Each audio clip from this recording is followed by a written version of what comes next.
Village Assembly, we had that great revival there, as people here have been part of that know, and I thought, this is where I'm going to spend my ministry years. I, changed direction in my life to become a pastor, and I thought this is going to be right here at Village Assembly. The things that have taken place here, I have so much invested in these people. I love, and they love me, and the town that's changing, and I could have an impact here. My hopes were that way. Well, God had a better hope. Terrace Heights Assembly would not exist today if I had my hopes realized there. We went to Summit View Assembly, Yvonne and I. It didn't work out for me to stay on even as youth pastor, and I thought I should become the pastor, and might have happened. But looking back, that would have been such a strain on our marriage. The church went through real difficulties, and I just, we started out in a little church, Summit View Assembly, with a dozen people or so, and not the pressures that would have been there at Village Assembly, and we were able to grow together in our marriage. The church started to grow, and I thought, great, this is where we're going to be. Summit View Assembly is going to arise. It had been a magnificent church in the past, beautiful 25-foot ceiling, stained glass windows, a bell tower, and a lighted neon cross on the top. And I thought this is going to be a beam of light to the city of Yakima. And the church had grown, to about 25 people. By April, we went there in January. We were decided that was where God wanted us. We were voted in as pastors, and immediately the church started declining. And I remember around Thanksgiving thinking this church is going down slower than any other one I've ever pastored, but because I'd never pastored before. But it's headed back to extinction. They thought about closing the church down when we went there. And we were going to kind of be interim while they decided what to do. And lo and behold, we ended up becoming the pastors. And I remember just thinking, man, I need to step back. This church either needs to die and get out of the way, or somebody needs to come in that can do something more than I can. And then God put it in my heart across the river, Terrace Heights, East Valley, there was not one Pentecostal church. There was a Presbyterian church that was charismatic and went non-charismatic eventually, but I began to consider casting the nets on the other side of the river. God has hopes that are bigger than our hopes. My hopes that some of you was going to do it there. At the time there was Stone Church, Foursquare, Christian Life Center within just a mile or two radius of there. They didn't need another Pentecostal church there, but they needed one out here. And that was God's way of getting us established out here. The point being that we have a need for a better hope than just that the circumstances are going to work out in the natural realm the way that I wish they would. My hope is in Jesus. He has better plans. He has higher plans for you and for me and for this church than we have ourselves. Well, we came out here to East Valley. I went out to the high school gym. I was familiar with that gym because I wrestled 4 years at Zilla High School, and some of those matches were at East Valley. I told my wife when we went first into the gym, I recognize the ceiling. Because I had looked at it many times on my back. I remember, it's interesting that East Valley, where there was a turning point in my wrestling career. First 2 years that I wrestled, I did not win a single match. I think I might have got a forfeit, and I might have tied one. And by the way, if you look in our high school yearbook, which our class of 50-year reunion will be coming up this year, because you might want to fact check and say, well, he said he didn't win a single match. Well, I know what happened. I noticed also in the yearbook they credited me with winning 2 matches. And I think part of the reason, just because I won't mention any names, but we had 4 different wrestling coaches in 4 years, and none of them had coached wrestling before. One was a Marine drill sergeant, another was a football coach, another guy they grabbed him out of the woodwork and said, "Here, you're going to," I learned a lot from other guys. That's in the church. We learn from each other, not just from the pastor, hopefully. But I remember one year, I overheard the coach and the assistant coach talking and said, "Should we give him a letter? He hasn't won a single match. Is that really right?" Well, you get it for participation, not by winning letters, at least in those days, that's how it was. In 4 years of wrestling, probably 50 matches, I never missed one match by being overweight. Missing the weigh-in, I was never sick and had to miss one. I was always there, and I had a great hope in my early years. My first 2 years, I never wrestled junior high or AAU or anything, so I was learning a lot, but my hope was I'm not going to get pinned. That was the height of my hope.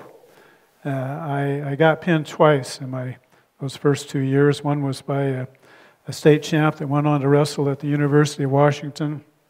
The other time I didn't really get pinned, but it looked like it. But I know my shoulder blades were not touching the mat, but the ref couldn't see that. So, pin. You get less points taken away or given to the other team if you don't get pinned. So that was great. But when I was laying on the floor at East Valley, back it would have been 71 actually, my second year, or third year of wrestling. I had this mindset, this is a AA school. I'm a B school. These guys must be better than me. But as I began to squirm around, I got a reversal on that guy. I realized, wait a minute, I'm as good as this guy.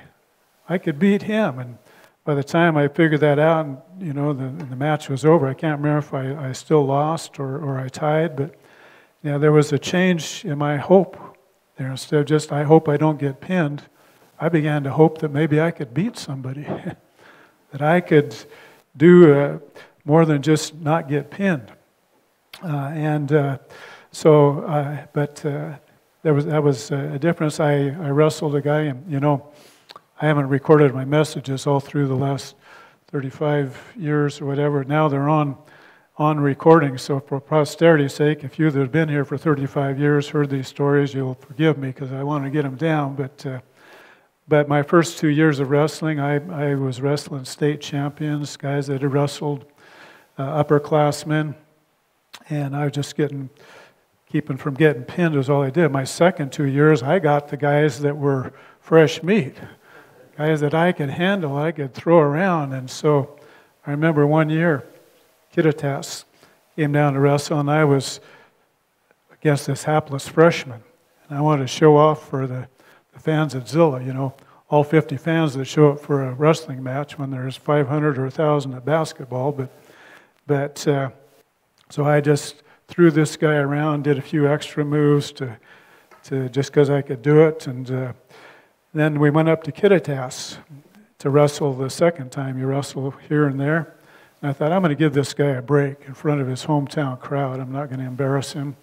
I know what that's like. I've experienced that. So I went out there and just was going to give him some easy time. He practically fell on his back and pinned himself.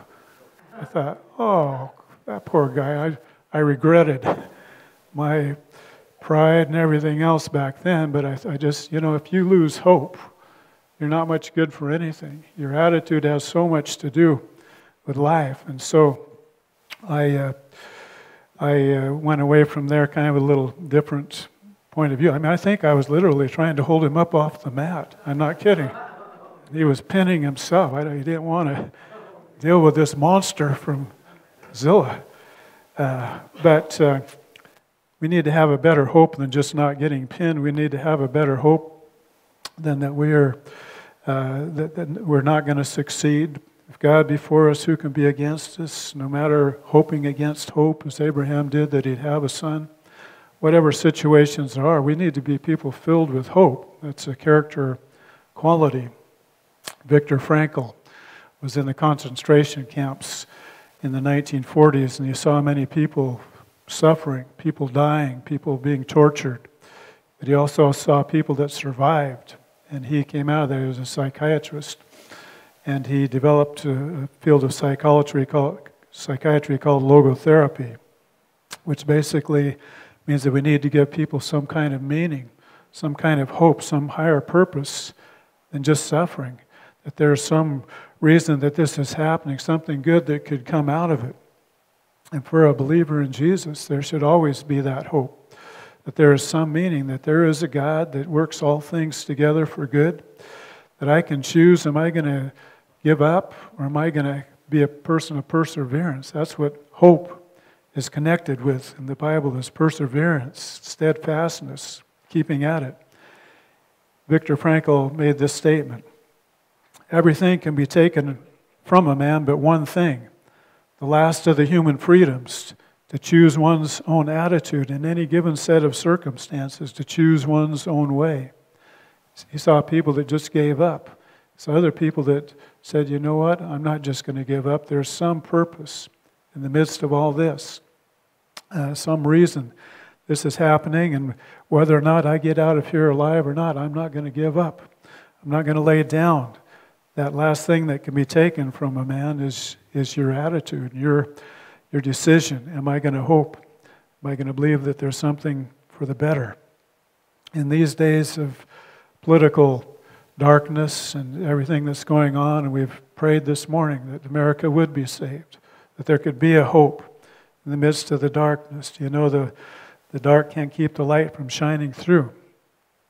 Another thing from the East Valley Gymnasium, after we'd moved here and our kids, we were attending a basketball game or graduation or something, I remember one of our kids looking up at the back wall there and saying, how come they have the devil up on the wall? I said, well, that's their mascot. Well, why would they do that? And for the best of me, whoever came up with that idea in the first place, I mean, a mascot should be something that represents strength and skill and cunning and good qualities, right? Why did they choose the devil as their mascot? I don't know. But I thought, I don't like it when the cheerleaders are going, devil power, devil power. You know, just be a little bit hard for me to embrace that. They eventually there were some comments about that, and they changed their insignia from the ugly devil face with horns to little dust devils. But that didn't really solve the problem. It came back again, and I don't know if they even remember the dust devils. I remember Mike Warnicki, who was claimed to be an ex-Satanist high priest, became a Christian and traveled nationally, and he came to East Valley High School, to that gym. And as he was talking, he said, you know, I appreciate if people wouldn't get up and walk around because I've got something important to say here. Somebody got up and walked out and just grated on him, and then he said something, and somebody shouted back at him. He said, you know what, I've had enough of this. And he walked out, quit the speaking engagement, didn't show up again in the East Valley, home of the Red Devils gym. I thought, I don't know if that's significant or not, but anyhow, there was a movement afoot to change the name. Not a huge concentrated effort, but there were people talking about it and discussing it. And I never got involved on the level as a pastor or a parent in the community. In that level, what I got involved was, I said, let's pray. You try and impose something from the outside, change things. If we just change the mascot from a devil to an angel or something, it's not going to change the atmosphere of the school. It's not going to change the things that we get so focused on externals, and they are important in their way. But I say, why don't we pray for revival? If kids in the school would say, why do we have a devil as our mascot? If there are people that are getting saved and healed and delivered from drugs and shown grace and mercy, if it happens from the inside out, that's really our focus. There's so much on the outside. I remember being at the church at Planned Parenthood a summer or two ago, and a man standing up there and pointing at the Planned Parenthood facility that we were right next to, singing praises and scriptures and message going on. He said, "That's where the sin is. That's where the evil is," pointing at the clinic where abortions have been taking place. And yes, that's evil. But I wrote a letter to the organizer of that, saying, you know what? The reason that exists is because there are boyfriends that are making their girlfriends get abortions, parents that are making it happen. There's a church that doesn't care enough to let people know that there is alternatives. I said that we can point all our fingers over there. It's not going to solve the problems. Point it here, at our own selves, at our own hearts. That's where the evil is, in our own churches, our own communities. They wouldn't have any business if there was things were going on elsewhere. And so our hope as a nation should not be, we're going to change some laws, and that's going to just, bring revitalization. What's going to change is our hearts changing, and then the laws will change. And we do all that we can. I'm not diminishing any by one iota that we want to speak against evil and do all that we can to have it, but it's really an internal solution, internal to the nation, to a church, to an individual, and not just changing things on the outside. Our hope today, we're talking about a better hope than just doing things out there. Let it start within us, send a revival, start the work in me, and it's wrapped up in a person, Jesus, ruling and reigning in our midst. Our hope is in Him, not in the presidents or the judges or the legislators ultimately. God uses them, and we vote them in, and we support them and pray for them. But ultimately, our hope is not in the political system. It's a hope in a person. We have a dog named Shade who is still with us. I could have given that, I guess, as a praise report 2 weeks ago. Thought it was going to be her last. The next day we'd be taking her in to bid her farewell, but she revived and is on the downhill again right now. But that dog has hope. They say that hope springs eternal in the heart of a child. Well, hope springs eternal in the heart of our dog. Every time somebody walks into the kitchen, she hopes there's going to be food for her.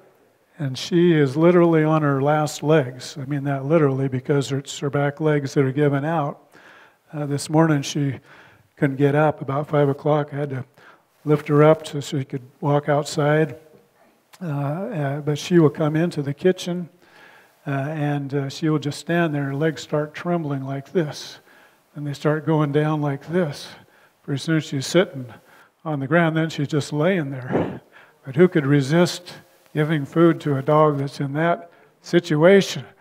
She has hope. Hope has never died. Her appetite has not died. And she is this fear of missing out on food. She goes outside and for some reason she doesn't want to drink in a bowl in the house. She wants to drink outside from the sprinkler that we turn on a little bit. And now the irrigation water is off. We have to do it with house water. But she goes out there and she starts barking until we come and turn the water on. Her hope is not just in a desired thing, an outcome itself. Her hope is in us. She says, there are people that are going to come. People that took me in 14 years ago when I was grubbing for worms out in an orchard, and they took me home, gave me a place to stay and fed me. My kids reminded me, which I had forgotten, that I didn't want them to get attached when they brought it home from the bonfire.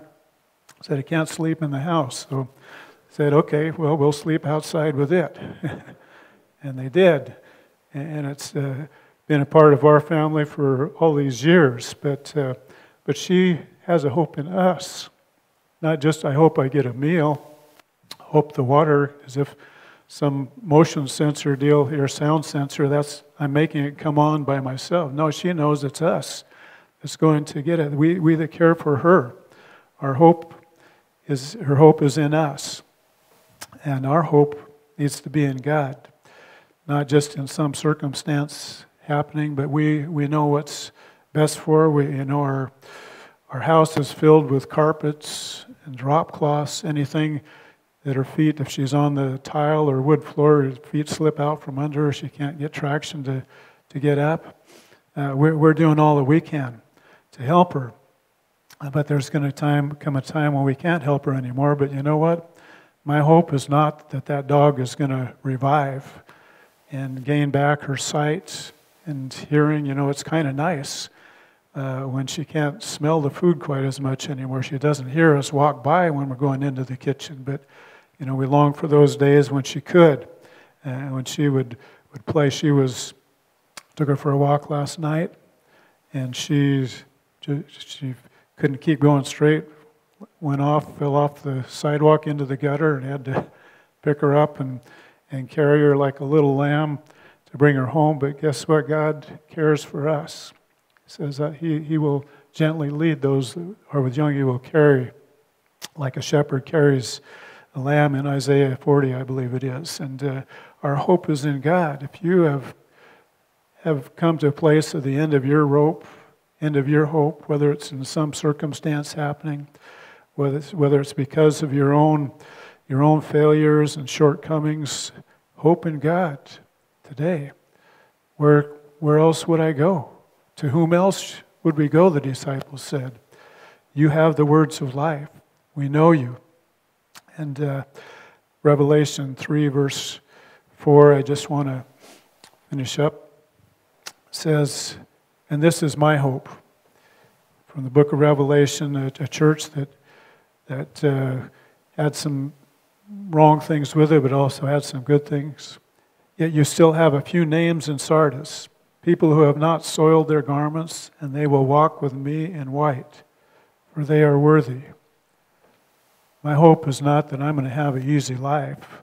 I'm not going to have any problems, griefs, difficult people, difficult circumstances. I know that God uses those things. I had it on the tap there. We probably won't take time to go with it. You can read in Romans 5 how it talks about suffering producing endurance and character and hope. But it starts out by saying we rejoice in the hope of the glory of God before it talks about that. Are you rejoicing in the hope of the glory of God? Christ in you, the hope of glory, as we talked about the last time there. But my hope is that I'm going to have things happen in my life that are going to produce character in me, that are going to keep me on my knees before my Heavenly Father, they're going to keep me crying out, keep me hoping in God. God forbid that I ever start hoping in myself, as if I'm going to be able to make anything happen. But my hope is in Him. I have a hope that I'm going to walk with Him in white. That is my hope in this life. I want to walk with Him in white. That is my hope. I have a hope that someday in the New Jerusalem that I'm going to walk with Him in white. Whatever happens or doesn't happen in this life, the things that aren't going to matter 100 years from now for the most part. My hopes and dreams, I've had a lot of hopes that have fallen by the wayside. I have hopes that I've given up.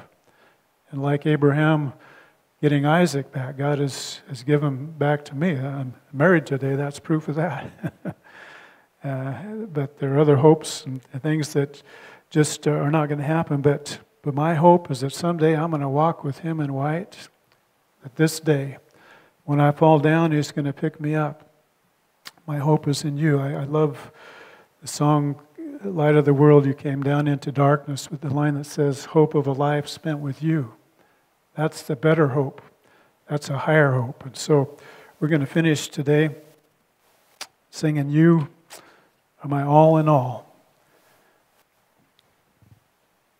We had a pastor's meeting here a week or two ago, and I shared my Ballad of the Little Leaf song, that little leaf that had fallen to the ground, helpless, dried up, disconnected, but was put back together. That's really all of us.